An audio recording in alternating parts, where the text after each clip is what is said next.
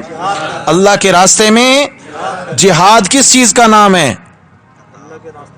اللہ کے راستے میں جان کی قربانی دینا، جان کی قربانی دینا، اللہ کے راستے میں کام آ جانا، اللہ کے دین کی پہرے داری اور چوکیداری میں اپنا آپ مٹا دینا، کٹا دینا۔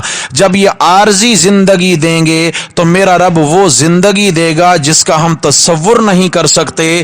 ساری دنیا کے لوگ فوت ہوتے ہیں تو کہا جاتا ہے انتقال ہو گیا، فوت ہو گیا، ارے مر گیا، لیکن میرے رب نے فرمایا لا تقولوا لمن يقتل فی سبیل اللہ اموات، جو میرے راستے میں کٹ جائیں ان کو مردہ کہنے کی تمہیں اجازت نہیں، ان کو مردہ کہنے کی اجازت، بل احیاء، بلکہ وہ کیا ہیں؟ یہ عارضی زندگی لے کر ان کو جو ایسی دائمی اور اعلیٰ زندگی دی ہے کہ ایسی لاکھ زندگیاں جمع ہو جائیں اس زندگی کے مقام کا مقابلہ اللہ ہم سب کو وہ اعلیٰ زندگی نصیب فرمائے۔ اللہ اکبر۔ تو چنانچہ میرے بھائی عرض کر رہا تھا 3 اعمال آپ صلی اللہ تعالی علیہ وسلم نے اسی طرح ایک مرتبہ ارشاد فرمایا۔ حضرت عبداللہ ابن عمرو ابن العاص رضی اللہ تعالیٰ عنہما روایت فرماتے ہیں کہ رسول اللہ صلی اللہ علیہ وسلم کے ساتھ ہم تھے تو آپ صلی اللہ علیہ وسلم نے کچھ باتیں ارشاد فرمائیں۔ نبی کریم صلی اللہ علیہ وسلم نے ارشاد فرمایا جو شخص نماز کا اہتمام کرتا ہے تو نماز اس کے لیے قیامت کے دن نور ہوگی۔ کیا ہوگی؟ جاگیں جی، جو نماز کا اہتمام کرے، یاد رکھیے حافظوا علی الصلاوات، نمازوں کی حفاظت کرو، اس کے لیے نماز دن قیامت کی کیا ہوگی؟ نور ہوگی۔ نمبر 2، جو نمازوں کی حفاظت کرتا ہے نماز اس کے پورے ایماندار ہونے کی دلیل بنے گی، نماز اس کے پورے ایماندار ہونے کی کیا بنے گی؟ نماز گواہی دے گی یا اللہ یہ پورے کا پورا کیا ہے؟ ایماندار ہے، یہ پکا ایماندار ہے۔ اولئک هم المؤمنون حقا، یہ حق سچ کا مومن ہے۔ نمبر 3، آپ علیہ الصلوۃ والسلام نے فرمایا کہ جو شخص 5 وقت نماز کا اہتمام کرتا رہے گا اللہ تعالیٰ ان 5 نمازوں کی برکت سے اس کو جہنم کے عذاب سے محفوظ فرمائیں گے۔ 3 باتیں۔